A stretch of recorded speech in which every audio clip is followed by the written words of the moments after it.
नमस्कार, आदाब, सत श्री अकाल। कैसे हैं आप? उम्मीद करते हैं आप सभी स्वस्थ होंगे, अपने कार्य में व्यस्त होंगे।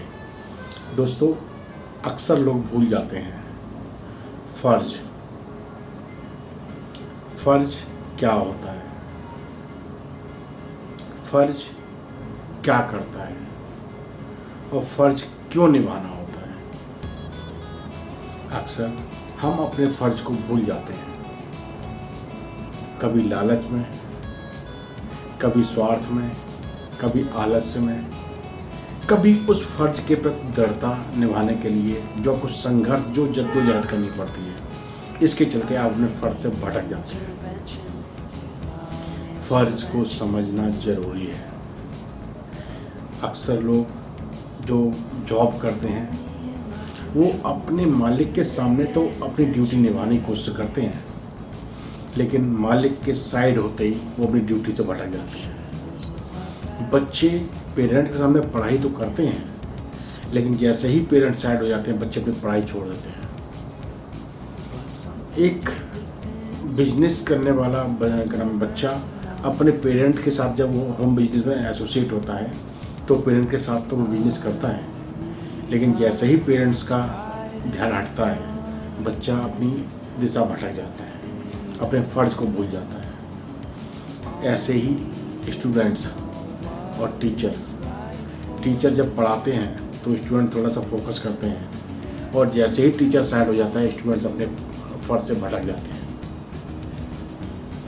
दोस्तों, अगर हमें अपने फ़र्ज़ को याद करके आगे ज़िंदगी में आगे बढ़े ना, तो हम अपनी हर चीज़ को आसानी से अचीव कर पाएंगे। बच्चे अगर अपनी एज के हिसाब से पढ़ाई कर रहे हैं, तो पढ़ाई में अगर फोकस करें तो वो अच्छे स्कोर कर सकते हैं। अपने पढ़ाई में एकाग्रता रखें तो वो अच्छे स्कोर करके अपनी एजुकेशन को और अच्छी तरह एनहांस कर सकते हैं। टीचर का भी फ़र्ज़ है, टीचर अगर ध्यान से बच्चे को पढ़ाए, जो बच्चा कमज़ोर है उसके ऊपर और अच्छी तरह मेहनत करे, तो वो बच्चे को निखार सकता है। ज़रूरी नहीं है कि आप एक होनहार, एक फास्ट लर्नर को आप सिखाएं और बच्चा अच्छा स्कोर करे। अरे, आपकी असली परीक्षा तब, टीचर की असली परीक्षा तब स्टार्ट होती है जब वो किसी एक स्लो स्टडी स्टूडेंट को उसकी एजुकेशन पैटर्न को अच्छी तरह सिखाए और उसकी एजुकेशन को थोड़ा सा और फास्ट लर्निंग मोड में लेके जाए, और बच्चा सीख के जब वो कामयाब बनेगा ना, तब असली टीचर की पहचान बनेगी। जो जॉब करने वाले लोग हैं, उन्हें अगर वो जॉब कर रहे हैं, तो आपका चाहे सीनियर, चाहे आपका मैनेजमेंट सामने हो या ना हो, लेकिन आपको अपनी कर्तव्य के प्रति, अपनी जॉब, अपनी जो ड्यूटी है उसके प्रति आपको निष्ठावान रहना पड़ेगा। देखो, जिसने अपनी ड्यूटी को सही तरह निभाया है, यकीन मानो वही ज़िंदगी में सफल बना है। अगर आपके अंदर ओनरशिप क्रिएट हो जाए, तो ज़िंदगी में आप बहुत दूर तक जाएंगे, बहुत कुछ अचीव करेंगे। ज़िंदगी में आप जो चाहेंगे उसके लिए अपने आप को तैयार कर पाएंगे। जब तक आपके अंदर ओनरशिप नहीं आती है ना, तब तक आप अपनी सफलता की दिशा में आगे नहीं बढ़ते हैं। सभी से एक ही मेरी रिक्वेस्ट है, आप जो भी काम करें निष्ठा के साथ करें। चाहे आपके ऊपर किसी का प्रेशर हो या ना हो, लेकिन आपको अपना दायित्व, अपना कर्तव्य निभाना है, तो आप ज़िंदगी में बहुत दूरी तक चलते चले जाएंगे। आपको अंदर से सुकून मिलेगा। फ़र्ज़ को समझो, अंडरस्टैंड योर ड्यूटी। फ़र्ज़ जिस दिन आपने अपना समझ लिया, अपना कर्तव्य जिस दिन आपने समझ लिया, उसी दिन से आपका माइंडसेट चेंज हो जाएगा। आपका अपने काम के प्रति आपका जो लगन है वो बढ़ जाएगी। आपकी अंडरस्टैंडिंग जो काम के प्रति है वो आपकी बढ़ जाएगी, और आपके काम में प्रोडक्टिविटी आना शुरू हो जाएगी। आपके काम में ग्रोथ आनी शुरू हो जाएगी। जब काम में ग्रोथ आएगी, तो आपकी ज़िंदगी में ग्रोथ आना निश्चित है। एक छोटा सा स्टोरी सुनाते हैं, कर्तव्य का फ़र्ज़। आप समझो, आपको खुद भी पता है हमारा फ़र्ज़ क्या है। इसी को एक स्टोरी रूप में आपको समझाने की कोशिश करते हैं। एक राजा होता है। राजा थोड़ा सा बूढ़ा होता चला जा रहा था। अब उसके दिमाग में एक डर सता रहा था कि मैं अपने राज्य की जो डोर है वो किसको दूँ, यानी कि अपना उत्तरदायी किसको बनाऊँ। उसकी कोई औलाद थी नहीं। राजा को अपनी प्रजा से बहुत प्यार था। तो राजा ने एक ऐलान किया कि जो भी सिपाही मेरे साथ दिन हो रात हो चाहे कोई संघर्ष हो, जो साथ में खड़ा रहेगा वही इस राज्य का उत्तराधिकारी बनेगा। तो सभी सिपाहियों के अंदर एक होड़ सी लग गई। सभी उस राजा के साथ खड़े रह के अपनी अपनी ड्यूटी निभाना शुरू हो गए, अपने फर्ज को निभाना शुरू कर दिया। टाइम बीता, धीमे धीमे सबका मनोबल थोड़ा सा गिरना शुरू हो गया, क्योंकि राजा निर्णय नहीं ले रहे थे। और राजा को वो निर्णय लेने के लिए बहुत कुछ चीज़ें समझनी थी, बहुत कुछ चीज़ें पहचाननी थी, बहुत कुछ चीज़ जाननी थी। तो राजा चीज़ें अपनी टालता चला जा रहा था। एक टाइम ऐसा आया, पड़ोसी मुल्क ने उस राजा के राज्य पर आक्रमण कर दिया।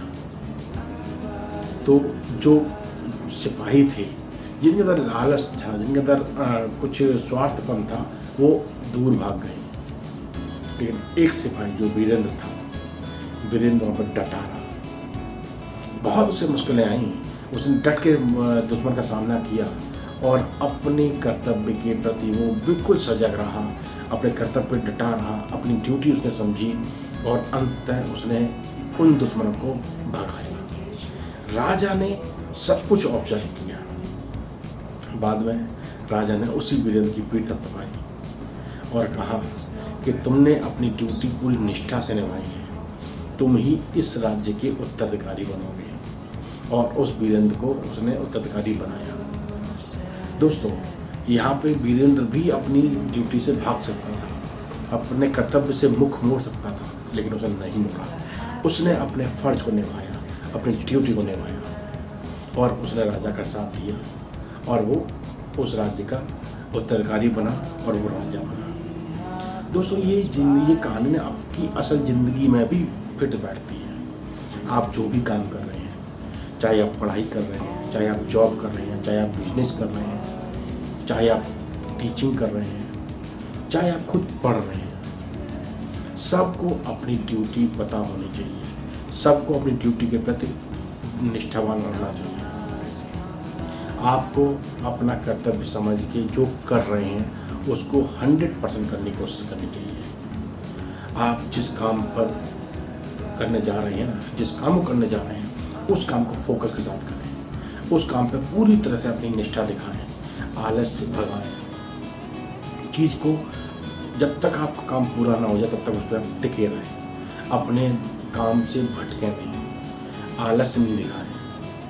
जब ये हैबिट आपके अंदर डेवलप हो जाएगी तो आप ज़िंदगी में जिस काम पे फोकस करेंगे ना, उसी काम में सफल होंगे। जिस काम को करने जाएंगे उस काम को 100% कर पाएंगे।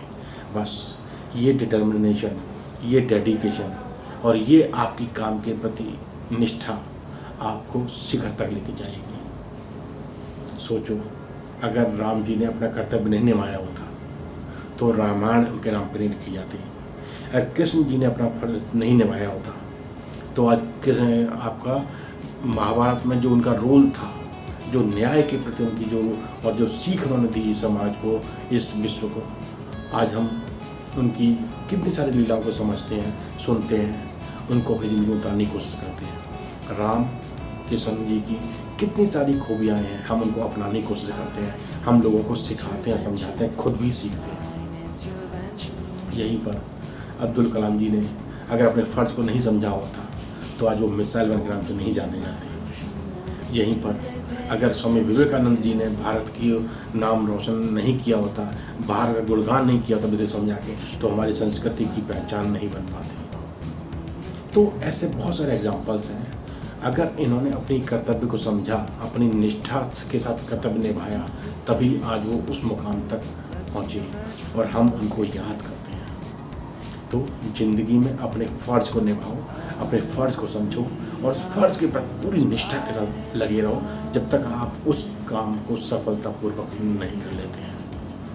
यही काम के प्रति निष्ठा, यही काम के प्रति आपकी सादगी, यही काम के प्रति आपकी निष्ठावान बने रहना आपको ज़िंदगी में आपके उस उच्चतम बिंदु तक पहुँचाएगा। आप जो ज़िंदगी में चाहते हैं वो हासिल कर पाएंगे। तो अपनी ड्यूटी समझो, आपको जो काम करना है उस काम को निष्ठा के साथ करो बिना किसी आपको सोचना ही नहीं है कोई आपको उस काम के लिए टोकेगा नहीं। आप जिस लेवल पे हैं, जिस एज में हैं, जो काम आपको करना है उस काम को निष्ठा के साथ करो, तो आपके अंदर वो हैबिट डेवलप हो जाएगी और आप अपनी ज़िंदगी में हमेशा आगे बढ़ते रहेंगे। अपनी एक पहचान बनाओ, अपनी एक कर्तव्य के प्रति निष्ठावान रहकर अपने कर्तव्य को सही तरीके से पूरा करने की आदत डालो, तो आप अपनी ज़िंदगी में हमेशा सफलता की चिट्ठी चलते रहेंगे। अपना सीखना कभी आपने बंद नहीं करना। सीखने की कोई एज नहीं होती। आपको चीज़ें बुक्स पढ़ के सीखनी है, किसी की स्टोरी सुन के चीज़ें समझनी है, किसी के साथ एसोसिएशन में जाकर चीज़ें सीखनी समझनी है। चीज़ें सीखो, समझो। हर पैटर्न में आपको कुछ न कुछ चीज़ें सीखने को समझने को मिलेंगी। चीज़ें सीखते रहिए और अपने कर्तव्य के प्रति निष्ठावान रहिए। अपने फ़र्ज को समझिए। आपका फ़र्ज आपको आपके शिखर तक लेके जाएगा। चलिए, चीज़ अच्छी लगी हो तो खुद भी अपनी लाइफ में उसमें अप्लाई करने की कोशिश कीजिए और दूसरों की ज़िंदगी में उसको बदलने की कोशिश कीजिए। चलिए, हंसते मुस्कुराते रहिए। फिर मुलाकात किसी टॉपिक के साथ, तब तक ख्याल रखिए। धन्यवाद, नमस्कार।